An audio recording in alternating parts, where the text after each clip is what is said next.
सामाजिक जीवन, जिसमें पहला है वर्ण व्यवस्था। वैदिक काल में समाज में वर्ण व्यवस्था प्रचलित थी। वर्ण चार माने गए हैं: ब्राह्मण, क्षत्रिय, वैश्य और शूद्र। ये वर्ण व्यवस्था जन्म आधारित न होकर कर्म आधारित थी, जिसमें व्यक्ति की योग्यता व कायम से उसका वर्ण निर्धारित होता था। इस तरह वर्ण व्यवस्था का प्रारंभिक स्वरूप बहुत अच्छा था। वह कर्म और श्रम के सिद्धांत पर आधारित था। दूसरा है परिवार। समाज की मूल इकाई परिवार थी। इस काल में संयुक्त परिवार की प्रधानता थी। परिवार में सबसे बड़ा पुरुष मुखिया होता था, उसे गृहपति कहा जाता था। वैदिक समाज में स्त्री का बहुत सम्मान होता था। पर्दा प्रथा का प्रचलन नहीं था। विवाह एक अनुबंध न होकर धार्मिक संस्कार था। विवाह परिपक्व अवस्था में ही होता था। पुत्र की भांति पुत्री को भी उच्च शिक्षा का अधिकार था। स्त्री शिक्षा को समुचित सम्मान दिया जाता था।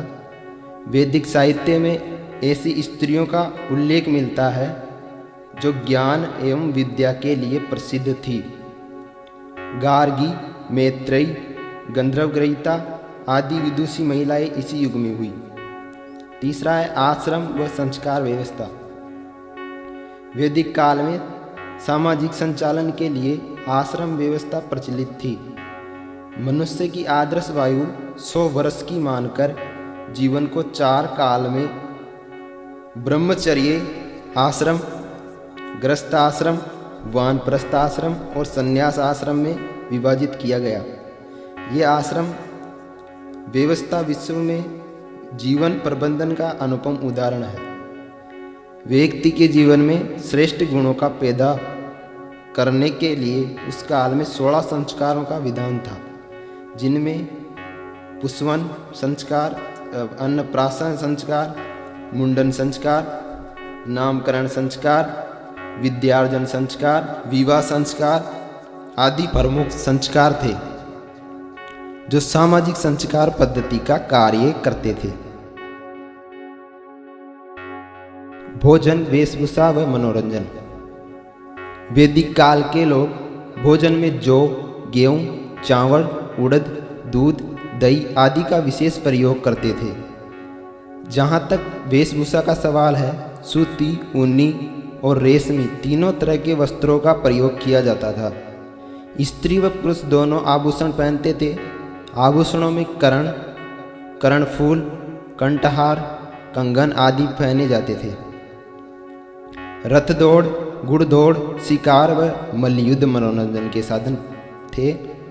संगीत व नृत्य लोकप्रिय थे तथा प्रमुख वाद्य यंत्रों में वीणा, बांसुरी, शंख, झांझ व मृदंग आदि प्रचलित थे। आर्थिक जीवन, जिसमें पहला है कृषि पशुपालन। वैदिक काल में आजीविका के मुख्य साधन थे कृषि पशुपालन, घरेलू उद्योग, धंधे, व्यापार एवं वाणिज्य। खेती का काम हल, बैल से किया जाता था। गाय, हाथी, घोड़ा, भैंस, हिरण, भेड़, बकरी व गधा प्रमुख पालते। गाय को पवित्र व आर्थिक समृद्धि का केंद्र मानते थे। गायों की संख्या उन्नति का एक पैमाना था। दूसरा है उद्योग व व्यापार। उद्योग धंधों में लकड़ी, धातु, वस्त्र व चमड़े के काम प्रमुख थे। ऋग्वेद में विशक नाम के चिकित्सक का उल्लेख भी मिलता है। व्यापार का माध्यम वस्तुओं का लेन देन था। गाय को मूल्य की इकाई माना जाता था। ऋग्वेद में निशक नामक सोने के सिक्के के संकेत मिलते हैं। यह न केवल उन्नत धातु विज्ञान की जानकारी का परिणाम है, अपितु ये आधुनिक मुद्रा व्यवस्था का प्रारंभिक संकेत भी है। दूर देशों व भारत के बीच जल व थल दोनों मार्गों से व्यापार होता था। वस्त्र उद्योग काफी उन्नत था। वस्त्रों से विदेशी व्यापार होने के प्रमाण भी उपलब्ध है। धार्मिक जीवन। वैदिक युग के निवासी मूलतः प्रकृति के उपासक थे। जिन प्राकृतिक शक्तियों से उन्हें जीवन शक्ति व प्रेरणा प्राप्त होती थी, उनको उन्होंने अपने देवता के रूप में स्वीकार कर लिया था।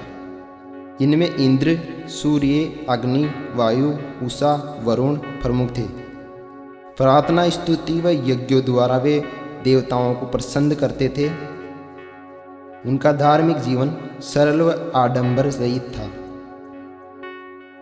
वैदिक काल के अंत में उपनिषदों ने ज्ञान मार्ग प्रतिपादित किया था।